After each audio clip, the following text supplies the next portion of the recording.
Hello students, welcome back to the online class of physics. This is your Naima Miss back with the structure of eye and its wonderful colorful world.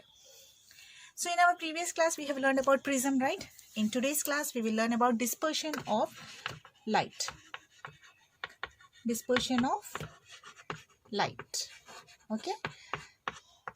So as I said you earlier, we have learned about the rainbow, right? I said you where the rainbow is formed.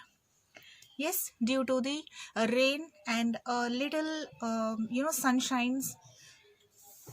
Yes.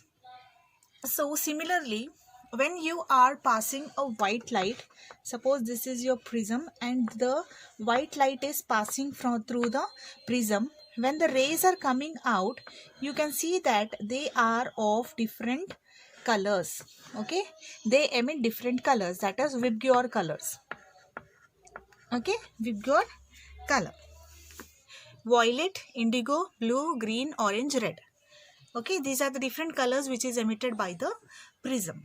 When the white light is passing through the prism, the refracted rays which are coming out are Vibgyor.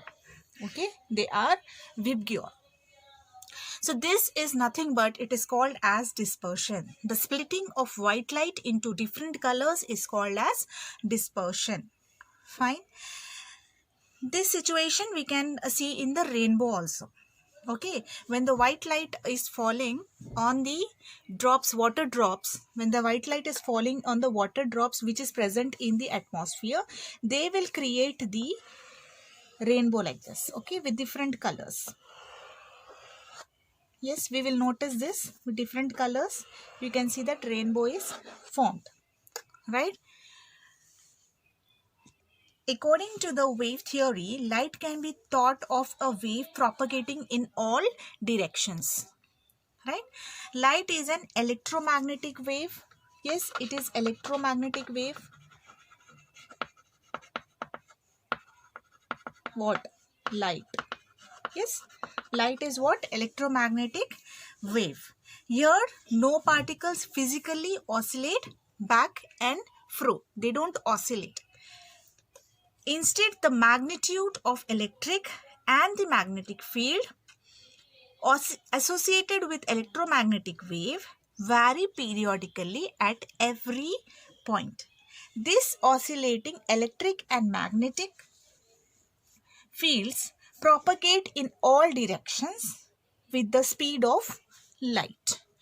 So where this magnetic and electric, why it is called as electromagnetic wave? Because it have both electric and magnetic field. I think you'll remember when we were talking light, see like this. When the light is traveling, it will have both electric and the magnetic field, right? So when these electric and the magnetic field propagates the electromagnetic wave, it depends on the speed of light. Well, the speed of light is constant. When the speed of light is constant,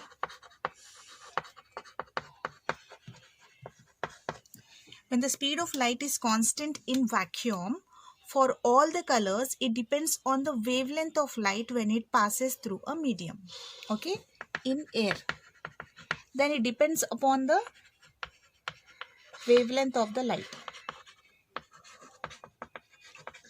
When the speed of light is constant in air or vacuum, then it depends upon the wavelength of the light of the other medium. Okay, of the medium through which it is traveling. So we know that refractive index is the ratio of speeds in vacuum and in medium. We have learnt in our previous class that refractive index is equal to speed in vacuum by speed in medium, right? Speed, that is refractive index. Refractive index is equal to speed in vacuum by speed in medium. We have learned this in our previous class in detail when we were learning about refractive index. So consequently, this refractive index of a medium depends on the wavelength of the light. When the white light passes through the medium, each color selects its least path and we have refraction of different colors to different extent. So depending on the least, when the light is traveling through a medium, suppose this is a medium, when the light is traveling through this medium, what it will do, it will choose the path which is having very least time, okay, and it will reflect, which will give us different colors, that is nothing but VIBGYOR. Okay, that will give us different colors, that is nothing but VIBGYOR.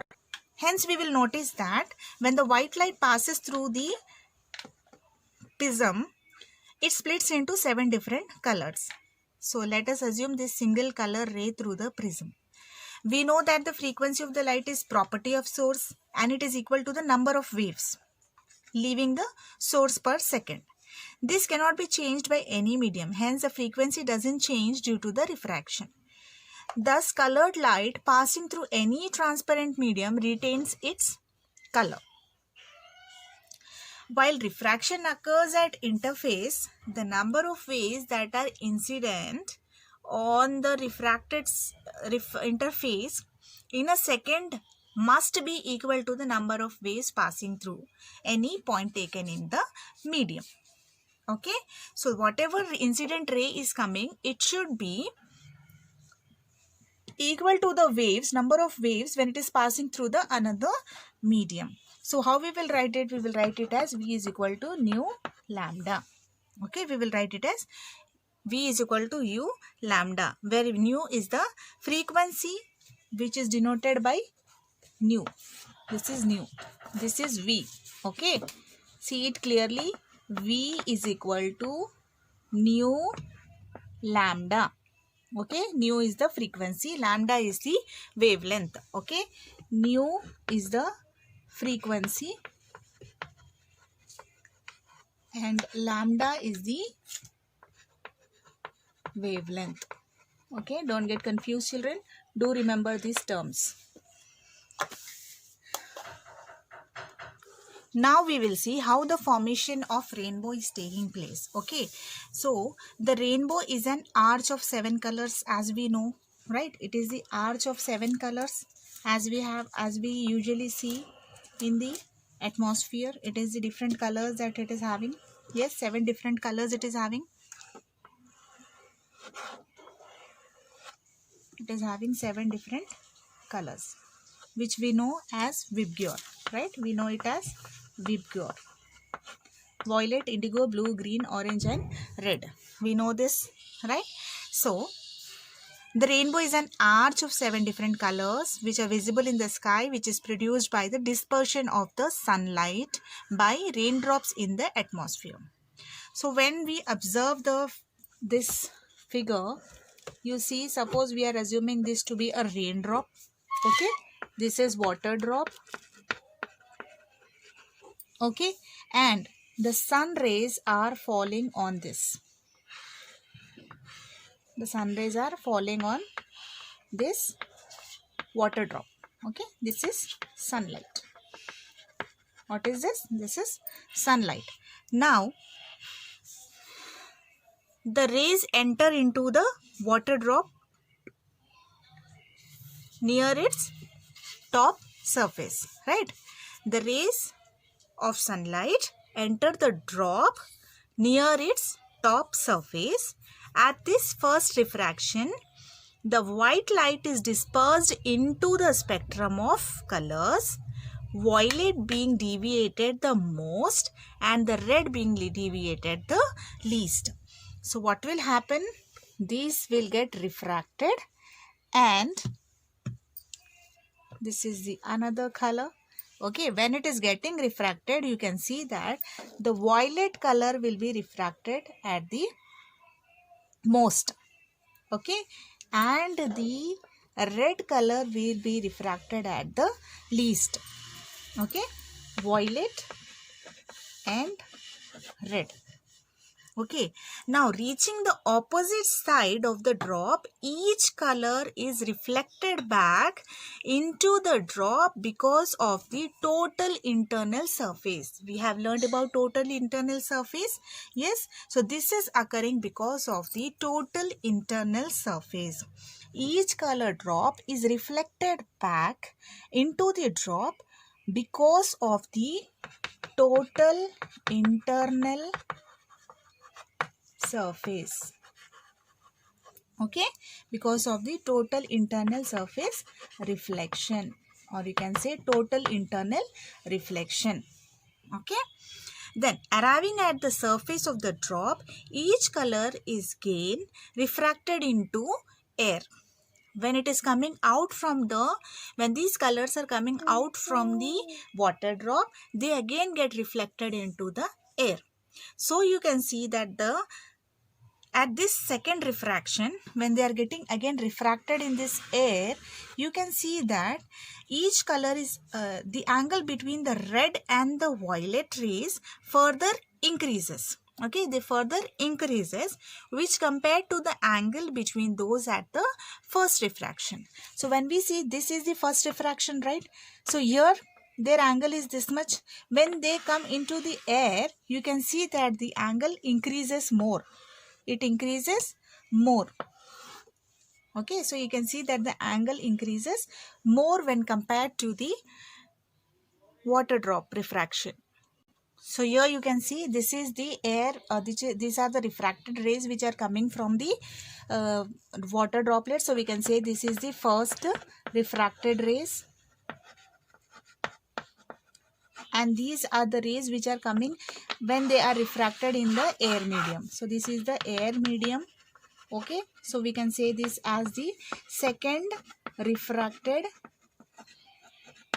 rays. Okay, these are the second refracted rays. Now after this all process, we can see that there is a formation of rainbow when the angle between the incoming and the outgoing rays is near the maximum of 42 degrees angle. Okay, maximum angle is 42 degrees. Okay, maximum angle is 42 degrees. So when the incoming and the outgoing angle, that is incoming and outgoing rays, if you see their maximum angle, that should be 42 degrees, then you can see that the rainbow is formed in the atmosphere. So I hope it is clear, children. So with this we complete the topic of formation of rainbows. That is nothing but the how rainbow is formed. That is the process of dispersion only. Okay, so this comes under dispersion. This is the topic under dispersion. So in our next class we will learn about the scattering of light. Okay, we will learn about the scattering of light. So I hope this topic is clear. If it is not, please try to understand it, go through it once again, and if not, you can even come back to me. Just after going through this, go with your reading works, go with your readers and the workbooks, and try to understand the topic. If still any issue, any doubt, any clarity you want, I am always here. I request you all to follow your textbooks. Kindly go through your textbooks. Most of the times you have to follow the textbooks continuously. Okay, thank you for listening to this video.